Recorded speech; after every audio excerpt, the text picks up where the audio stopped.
And my mother said, teach David to play anything at all as long as you get him to play the piano. So he taught me to play rock and roll, he taught me to play jazz, and then I was hooked. Yeah. I did what a lot of kids at this age do. We formed our own garage band, and I'm not making this up, this is absolutely true. The name of my rock and roll band in 1969 was the Underground Rainbow. Doesn't that sort of summarize the whole generation of Flower Power? And what I have for you is an idea that actually, I didn't realize it, but I came about it right then. You see, I saw these great teachers that I was working with, and at the same time, there were these musicians that I loved, and I saw a connection. So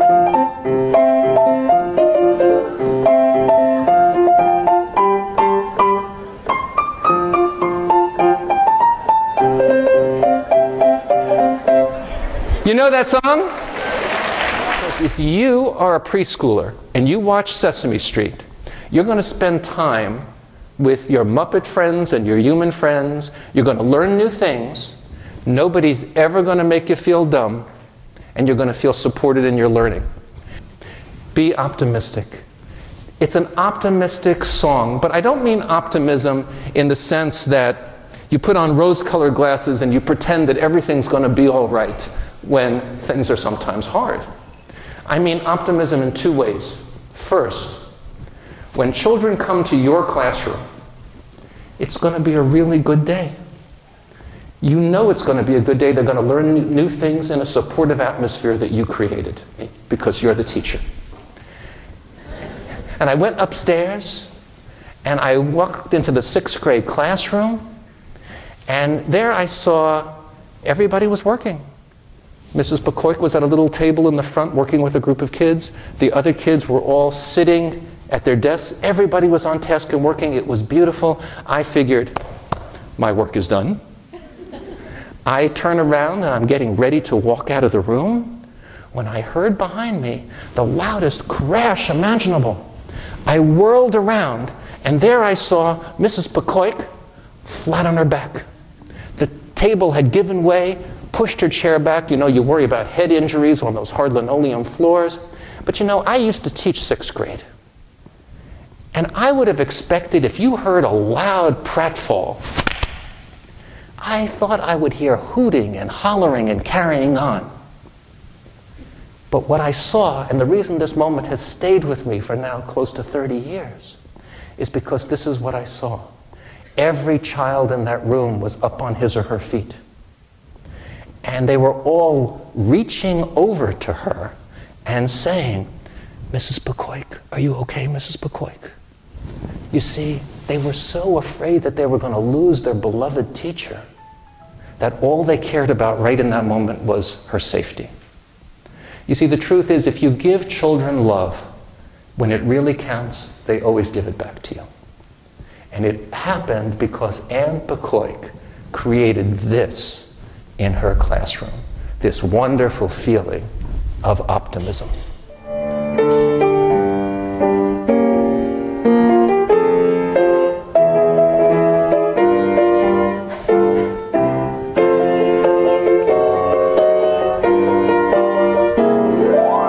From Ray Charles, all of us could learn a lesson about how to teach in our classrooms, and that lesson is we should accept no limits.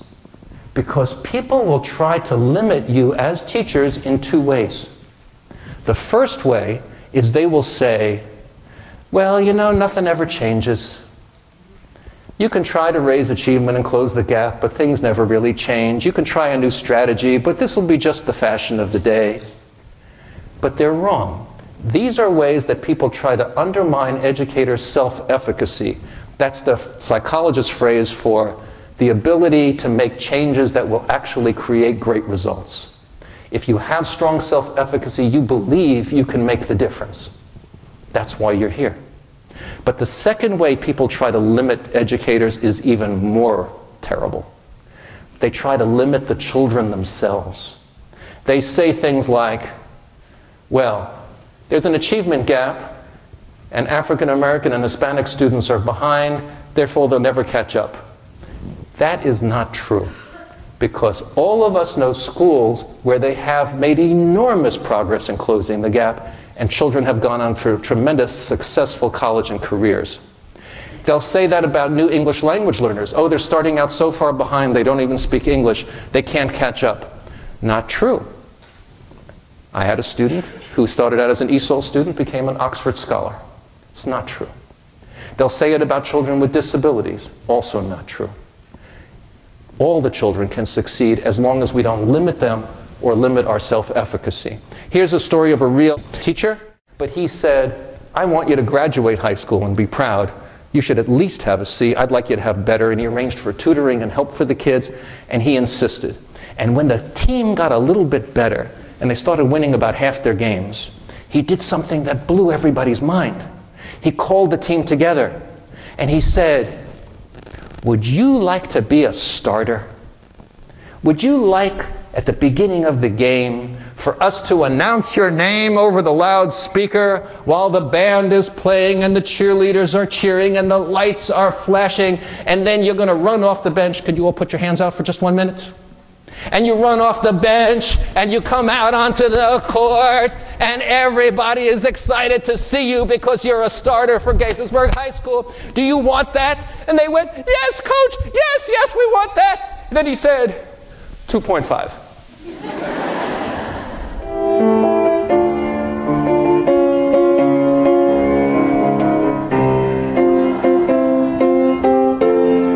Oh, that was nice. What's the name of that song?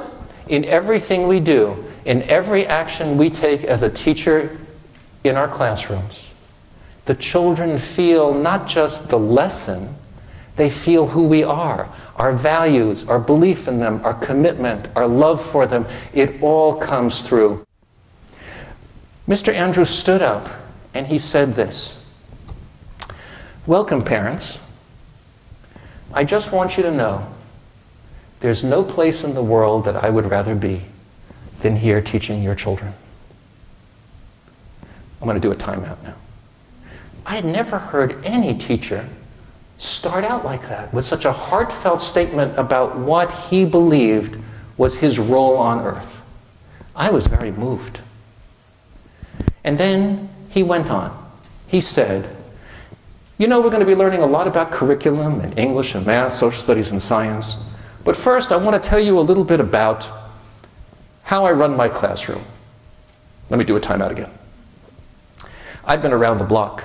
I know that when a teacher says, let me tell you how I'm going to run the classroom or the rules to my class, that's code for I'm going to tell you rules now and procedures. And I thought, isn't that sad? That inspiring beginning, it's now going to go downhill. But I was mistaken. Because this is what he said. He said, you see how you're all sitting in individual desks? Well, by the end of the first quarter, I'm going to push those desks together and the kids are going to sit in pairs. At the end of the second quarter, they're going to sit in groups of 4. By the third quarter, they're going to sit in groups of 8 or 10. And by the last quarter of the year, all the desks are going to be pushed together, forming sort of like one big dining room table. And I'll be like the father sitting at the head of the family table. Because you see, every year I try to create in my classroom a feeling that we're a family learning and living together. I see them bloom for me and you, and I think to myself, what a wonderful world. We sound good. I'll ever know, and I think to myself, what a wonderful world.